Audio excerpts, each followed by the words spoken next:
What's going on, everyone? It's Dungeon here, and today we're going to review Tactics Ogre Reborn for the PlayStation 4. And first thing I got to mention is that this is a strategy or tactical RPG. It is very akin to the very popular Final Fantasy Tactics.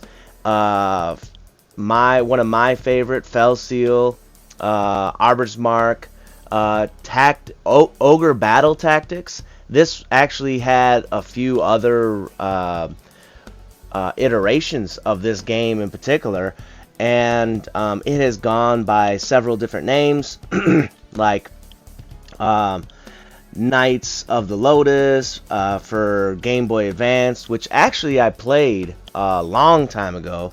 Let Us Cling Together, which was another remake for, I think it was the PSP.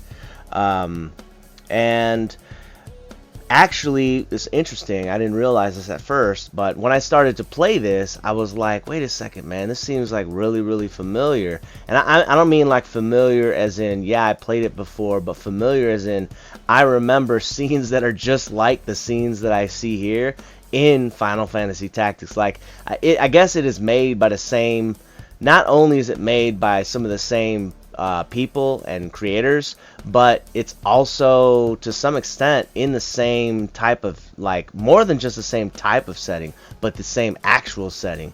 So it is really cool. And before I move on to the next section of this review, I gotta say that while the artwork in this game for 2022 2023, it's not like super duper awesome or anything like that. It does it for me. I mean, I'm not playing this game for visual aesthetics or anything like that, and the music is good enough. I mean, it's all right. It doesn't grab me like Bloodborne. You guys know I love those type of FromSoft games, but it doesn't grab me like that. And I wouldn't say that it has as good a music as Fell Seal, Arbiter's Mark, but I mean, it's good. It's good enough. I like it. It works for me, and that's pretty much it for the first part of this review. Let's go on to the next part.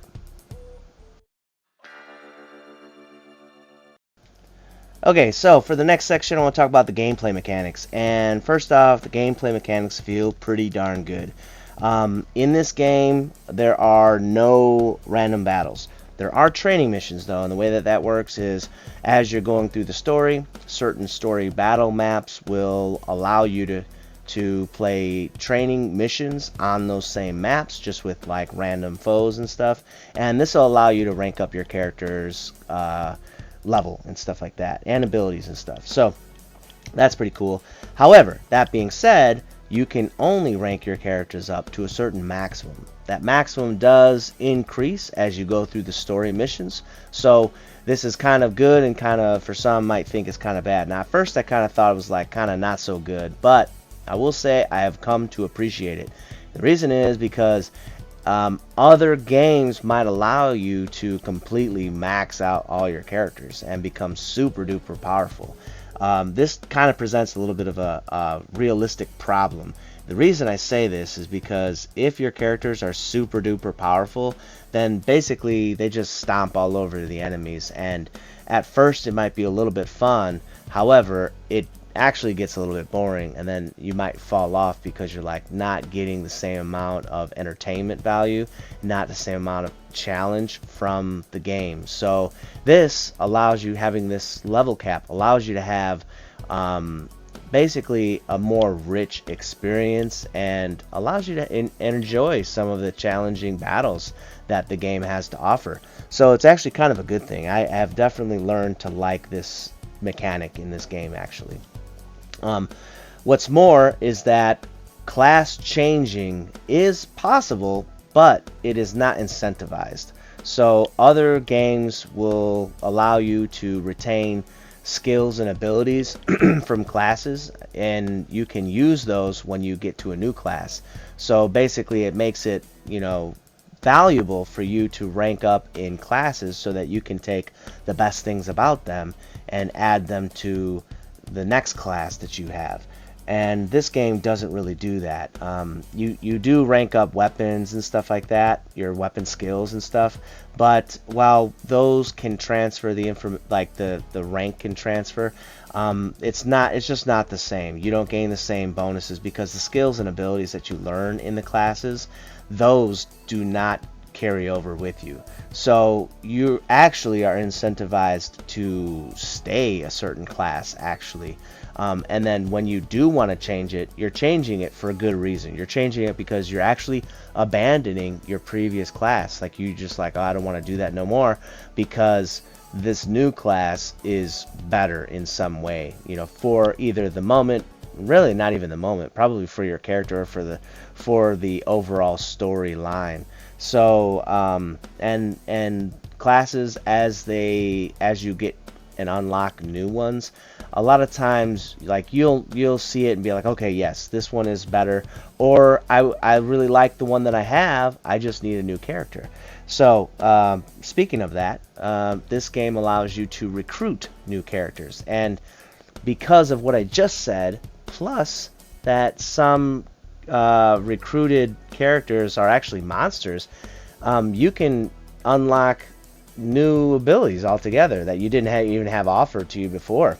You can even recruit characters that have classes that you can't even unlock. They're just regular humans, but you just can't unlock those classes yet, so you can recruit those and get access to some classes earlier, which is pretty cool. And as far as monsters go, some monsters are, I mean, they're really fun. I'm not gonna lie to you. Playing with some of these monsters in this game are quite cool, and I'm not the type of person who really likes to delve into that type of arena for these type of games, but in particular this game kind of does it in such a way where playing with like griffins, dragons, familiars, and so on and so forth, it's actually pretty cool. It allows you to do things that you wouldn't be able to do before, and it definitely makes for much more interesting battle tactics, which is what I'm here for. I don't know about you guys. There's, you know, humans with wings. There's different humanoids, and the cool thing is with the humanoids and stuff, they might have some cooler abilities like statistics and stuff like that, but what you have to keep in mind is that they do not allow, like certain races that are humanoids don't allow you to take any class. Humans can take any class, so it's kind of cool, kind of balances everything out. I really like the way that the game has balanced that aspect out. The other thing about recruitment, which is really cool, is that there are special units that you can recruit, special characters that you can recruit.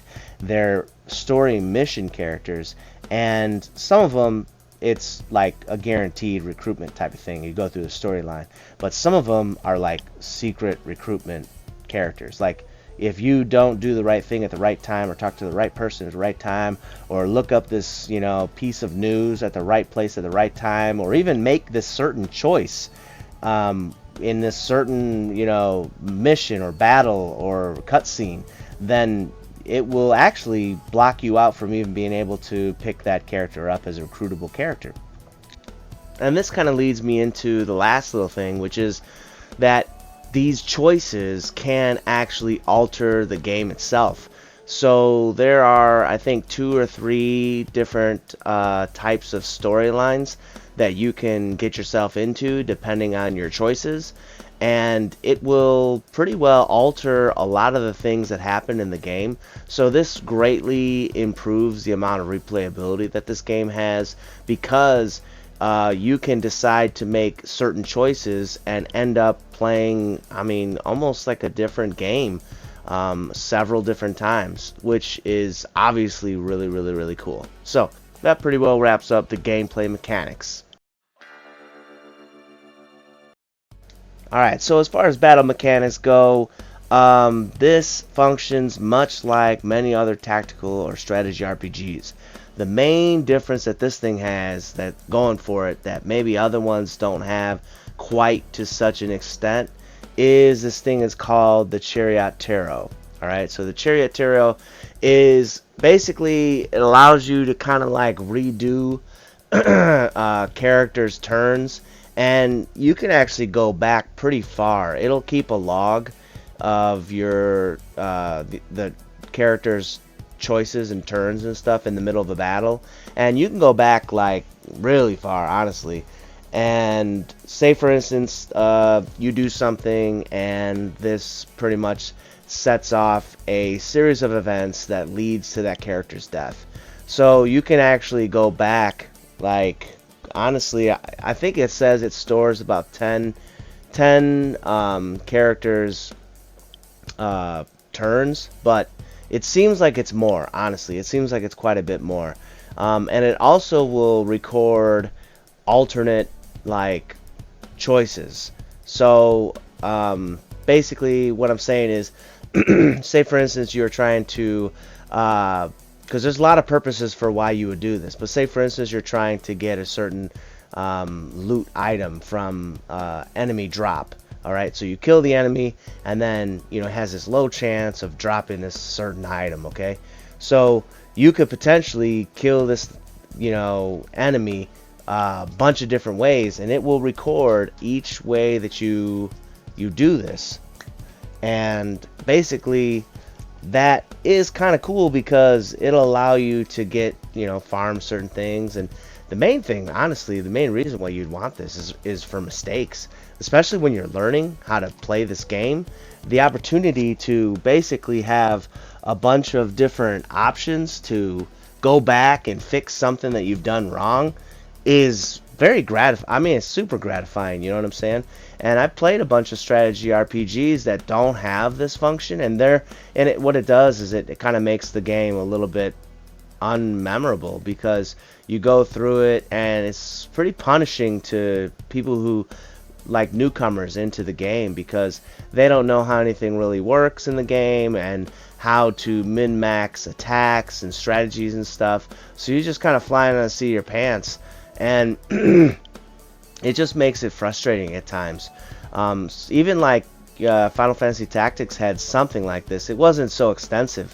You could basically, if you wanted to move somewhere, you could decide, okay, I'm not going to actually move there, I'm going to move to this other place, because when you got there you took a look, you're like, oh, I actually can't do anything over here because, you know, my ranged weapon doesn't reach the target that I want to from this distance, you know. So pretty much most of the games like this have some sort of functionality or whatever, but this one has it to like the nth degree. It's really cool. So it'll help you to try to recruit characters, get status effects, avoid deaths, and I already talked about mistakes and trying to farm loot items that are pretty rare and stuff like that.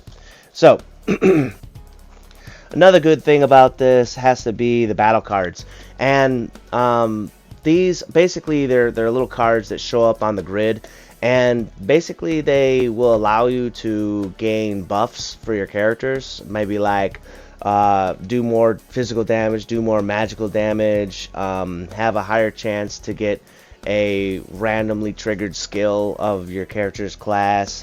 It could potentially give you a permanent status upgrade, or not status, but stat upgrade, like ability score upgrade.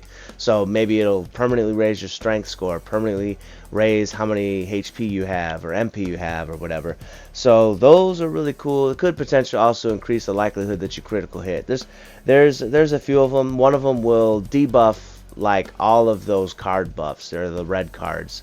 So it's pretty cool, and there is a function to it. I don't think it's very clear, but it seems as though, to me, the game developers want to avoid players to turtling strategies. So by putting these cards out on the battlefield, they're usually in between you and your enemies, and usually a little bit closer to your enemies. And what that does is it gives some sort of incentivization to actually aggressively move your troops toward the enemy, so that you can gain these buffs and stuff like that, which is a really smart thing. It actually is. It's a really, I would definitely give kudos to the game developer for this idea. It's pretty good. Skills allow, there's, every class has skills. Every class has, and there are different skills too. Some are, like I said, they're skills that will randomly give you bonuses, you know, like they'll activate, I suppose you could say.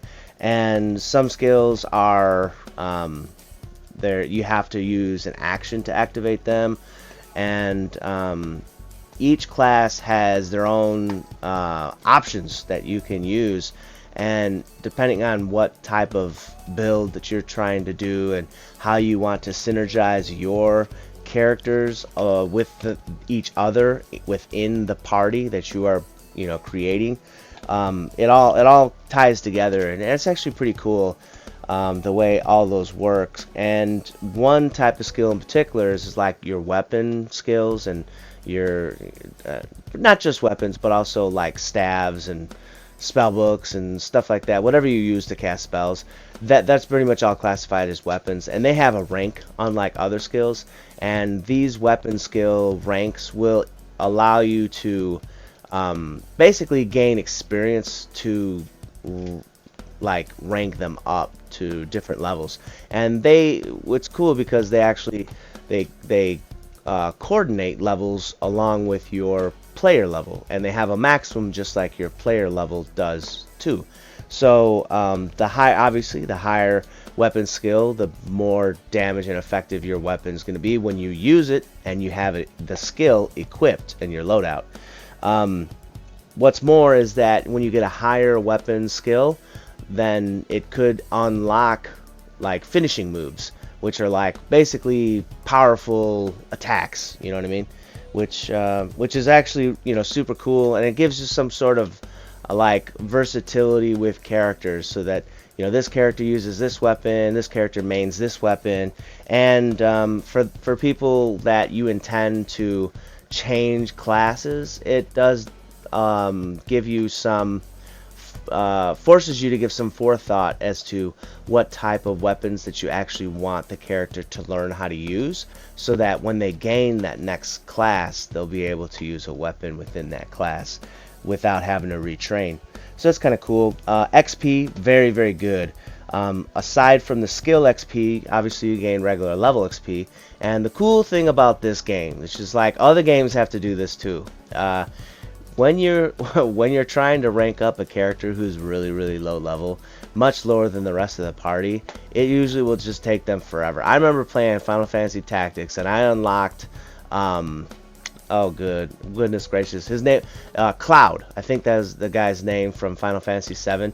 You can actually unlock that character in Final Fantasy Tactics. However, when you do, it's like the character's first level, so by the time you unlock him, everyone else in your party is like 30-40 levels higher, so it takes forever to rank this guy up. But under this system, it would be much quicker because it prioritizes giving experience to characters who are lowest level first, which is super cool. And the other thing too is that when you cap out your level, because you're not far enough into the storyline and the missions for the story, then those characters stop getting experience points and they give it all to whoever's the lowest level character. So it's super cool, very, very, very nice. Now here's the thing, I actually wasn't going to include this next part because I really didn't use it until recently, pretty much the other day actually. And there is an auto battle option that you can basically set your characters to AI, and you have several different settings. Like you can set them to fierce attacker, distant striker, healer, those type of things. And when you're training, or if you're like farming or something like that, that's a super good thing to have, because I mean, I love playing these games, but the grind sometimes gets pretty real, especially as you get further and further along in the game. And this definitely makes it just so much easier to like it just makes it less laborious. So it's a very, very, very good option. Not that I really would suggest using this for story missions, but for training missions and, like I said, farming, very good option. Now, that being said, about the AI, I have to mention that you get your option to form parties, okay? Like some maps you get more characters and some get less. I think it varies between 8 and 12 characters. All right. Plus, you can potentially have guests. So they're not characters you control. They're friendly characters, but like I said, you don't control them. So they're just controlled by the computer AI with their own, whatever they want to do, okay? Now, the thing about it is that, unfortunately, I don't understand why the AI works like this, but when you're playing your characters and then you have the guests playing their own AI, like, they just straight up don't know what they're doing. Like, you might have a plan and a strategy and stuff, and the AI don't follow your plan or strategy. Like, the AI basically is going to just charge the enemy. Like, that's the plan for the AI. And look, I even set there was this one person you get early in the game who's a healer, and I basically took all offensive abilities off, and then the first thing that it did was charge in the battle and then punch the nearest enemy. I was like, dude, what the heck is wrong with this AI? Why don't it know how to be a healer and just sit back and heal? I don't understand this. So while everything else about this game and the mechanics and the development for the game and stuff is absolutely fantastic, this is a problem. It's just got to get fixed, okay? And aside from that, like I said, the battle mechanics, they are absolutely sweet. So for the last thing, I just have some miscellaneous information. There is a spot in the world map menu where you can actually get help, information, on how to play, especially if you're a beginner. It basically, as you play through the game, there are tutorial messages and stuff, and it'll log everything, and you can go back into that area. It's called the Warren report, and you can go back into it and you can see all that stuff. What it also has, though, it has some like a talk area, or I think it's called gossip. No, it's called talk, actually. It's not gossip. And it has medals, and it has like basically every single character that was ever basically mentioned in the storyline. So and their bio, which constantly gets updated whenever something new happens with the storyline. Their bio gets updated. So it's kind of cool because those things are actually related to the storyline. So like if you kind of ignore that, you'll miss out on some of the stories, some hidden characters, and some hidden missions too. So definitely want to check that out. There's dungeons in this game, and the dungeons are pretty interesting because basically it's like you go into the dungeon and you have to go through certain maps. As you defeat the maps, then you can get special items and special things and stuff that are hidden, loot, recruitable characters, which some of these are like early for the game. Like say you're at this certain stage of the game and you encounter a dungeon, I would go into it because there's gonna be characters and loot and stuff that's just not available anywhere else at that point in the story missions. So definitely pretty cool. Plus it's extra battles and stuff like that, which is always awesome. And the cool thing about it too is that you can go into it as many times as you want. Unlike the story missions, which you can only play once, and the training missions, which you can play as many times, this is like the best of both worlds because you can play it as many times and it's treated like a story mission. So you can recruit characters from it, which you cannot do during training missions. You can gain loot, which you cannot do during training missions, and you can replay it, unlike what you can do in a story mission, because you can't replay story missions. So it's kind of cool, very good. And just know this, you can leave the dungeon at any time, but if you do, you start from the first map again. Alright, so just keep that in mind. It took me a while to figure that out. So you can go into it as many times as you want. Next cool thing is crafting. Crafting in this game is super cool, very fun, and okay, it's like a double-edged sword because there is a way to get basically infinite money. It's an exploit.